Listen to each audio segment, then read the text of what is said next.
my Pookie Bears on LinkedIn. Move in the middle.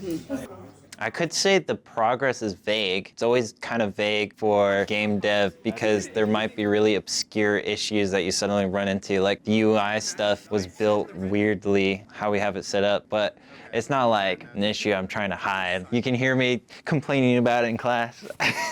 I am Cassandra Heft, and I am a 3D modeler.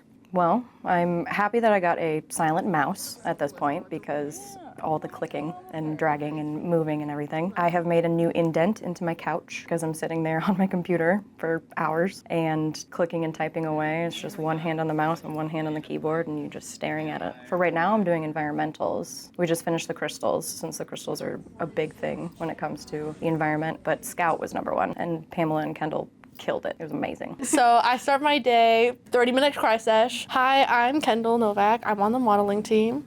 Hi, I'm Pamela Castro-Hadegi, and I'm a 3D modeler. And then once I get over it, I open Blender. You spend about 6 hours of just like trying to figure out whatever your task is. So if it's saying like, hey, we're making a new belt, 6 hours for a belt is a little crazy, but it's 6 hours for like weight painting, making sure it's rigged up correctly, making sure that like things inverted, because you know when you want to export it, it will look wrong if you do it wrong. So we have to make sure it's perfect the first time. And then you get one little break, cry a little bit, get a little angry, scroll a little bit, and then you get back into it and it's just like, and then you hope by the end of the night that you're done. Unless you're not, then it's the next day restarting. For me, I think I started with a mental breakdown every morning, and then I had to start modeling, and then a lot of it was Kendall and me like throwing assets at each other, and like I have to fix things for her, or we kind of just figured out something is completely wrong and we'd redo it. So I spent probably like 4 hours fixing triangles and making them into squares. And then it was us figuring out we did a lot of things wrong. And then we had to fix a lot of geometry. Let's just say triangles are not our best friends right now, but we love squares. Yeah. I love squares.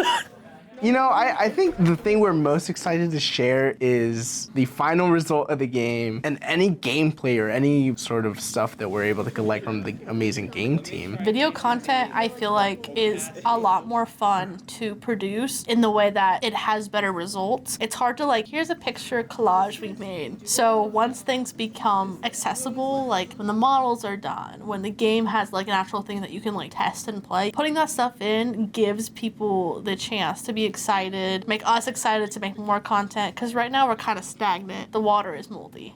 I think the thing we're most excited to post is the actual gameplay, actual models, and then the second part to that, which is who made that game, who made those models, what do they have to say about the process, the challenges they face, the experiences, the lessons, and what they ultimately took out of it. And so we're not at that point yet, but once we get to that point, getting to share that part of the team is going to be very, very beneficial and satisfactory. On Monday, at the leadership meeting, I'd like to see Scout, and that's coming from, I think it's being tweeted right now by True. I think that Scout has turned out even better because she looks like her actual character design, and she actually looks how like the world is intended to be presented, and I think we actually did really good on it. Yeah, I think starting out from scratch and just being like, here's like make Scout, and we just had the concept art, you're like, what are we supposed to even do? But once you're like, you sit back and it's been like the 5 days we made it in, she looks so identical that you're like, oh my god, we like just pulled her off the page. If you think about it, there's probably like 12 hours of videos of us just moving dots to make it, but for people who don't model, it looks like, oh my gosh, you made that so fast, like We kind of had a little bit of a storm a couple weeks ago. It's all getting figured out and the sun is coming out, you know, because we had some issues with the website, with 3D modeling, some Perforce hiccups. So that was a couple weeks of problem solving, reprioritizing, and then figuring out solutions. And so now we just gotta see how it goes, but I'm feeling very optimistic about it.